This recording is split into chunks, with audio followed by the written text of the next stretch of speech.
हो. नमस्कार, मानदेश भूषण मध्ये सर्वप्रथम आपले सर्वांचे स्वागत। आज आपण सातारा जिल्ह्यातील मान तालुक्यातील बिदाली या ठिकाणी आलेलो आहे। आपल्याला जे दृश्य पाहायला मिळत आहे ते शिवलिंगाचे आहे आणि महाशिवरात्री निमित्त 3 दिवस विविध कार्यक्रमांचे आयोजन करण्यात आलेले आहे।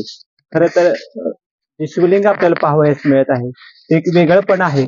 या पद्धतीचे शिवलिंग का बनवलेले आहे, त्याचबरोबर कोणकोणते कार्यक्रम आयोजित करण्यात आलेले आहेत या संदर्भात आपण माहिती घेण्यासाठी बिदाल केंद्राच्या प्रमुख रूपा दिदी आज आपल्या मानदेश भूषणशी बोलणार आहेत।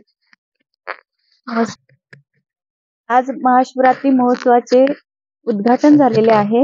या बिदाल गावाचे प्रमुख नागरिक सरपंच भाई माननीय प्रमोद जगदाळे यांच्या हस्ते आणि शिवध्वजाचं ध्वजारोहण ही प्रमुख दीदींच्या मार्फत झालेलं आहे। या ठिकाणी लोणंदच्या मुक्ता दीदी आहेत, मायनी सेवा केंद्राच्या इंचार्ज मनीषा बहिणजी पण आहेत आणि या इचलकरंजी सेवा केंद्रावरून रुग्गे भाई, भोलानाथ भाई अशा अनेक भाऊ बहिणींच्या मार्फत शिवध्वजाचं ध्वजारोहण करण्यात आलेलं आहे। तर आज या 3 दिवसीय महाशिवरात्री महोत्सवाचं उद्घाटन तर झालेलं आहे। या महोत्सवाचं खास आकर्षण आहे 7 फुटी नारळाचे भव्य शिवलिंग। हे जे शिवलिंग बनलेलं आहे 700 नारळांनी बनलेलं आहे आणि 3 दिवसामध्ये आपण वेगवेगळे कार्यक्रम घेत आहोत। तर उद्याच्या दिवशी संपूर्ण गावातून विश्वशांती शोभायात्रा काढली जाणार आहे आणि परवा दिवशी म्हणजे 25 फेब्रुवारीला सांस्कृतिक संध्या, आध्यात्मिक सांस्कृतिक संध्या हा कार्यक्रम घेण्यात येणार आहे। त्यामध्ये मूल्यनिष्ठ गीत, डान्स आणि नृत्य त्याच्यामध्ये सहभाग राहील। गावातीलच कलाकार त्याच्यामध्ये सहभागी होतील आणि कार्यक्रमाची शोभा वाढवतील आणि त्यानंतर 26 फेब्रुवारीला विशेष महाशिवरात्रीचा जो दिवस आहे तर सकाळी 6 वाजता शिवलीलामृत पठण आहे। त्याच्यानंतर ओम नमः शिवाय मंत्राचा जाप ठेवलेला आहे आणि त्याच्यानंतर जे शिवलिंग आहे ते संपूर्ण दिवसभर शिवभक्तांसाठी दाखवण्यासाठी उघडं राहील आणि त्याचबरोबर महाशिवरात्री हा सण जो सर्व ठिकाणी खूप धूमधाममध्ये साजरा केला जातो, तर या भाविक भक्तांना महाशिवरात्रीचा आध्यात्मिक रहस्य सुद्धा या महोत्सवातून सांगण्याचा एक उद्देश आहे। स्तरावरती आध्यात्मिक ज्ञान देणारी संस्था आहे आणि या संस्थेमध्ये जे ज्ञान दिलं जातं ते निराकार शिव परमात्म्याचं ज्ञान दिलं जातं की ज्यांना आपण सर्व देवांच्या मध्ये देवांचाही देव महादेव म्हणतो, ज्याला सर्व धर्मामध्ये कुणी ईश्वर, अल्लाह, गॉड अशा वेगवेगळ्या नावांनी संबोधतात।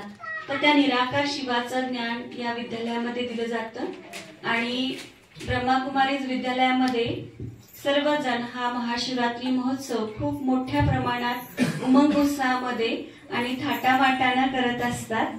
तर हा उत्सव करण्यापाठी मग हाच उद्देश होता की बिदाल गावामध्ये आपण ब्रह्माकुमारीची नवीन शाखा खोललेली आहे आणि या ठिकाणी जो शिवाचा दिव्य संदेश ज्ञानाचा दिला जात आहे तो सर्वांच्या पर्यंत पोहोचावा या उद्देशानं हा उत्सव केलेला आहे।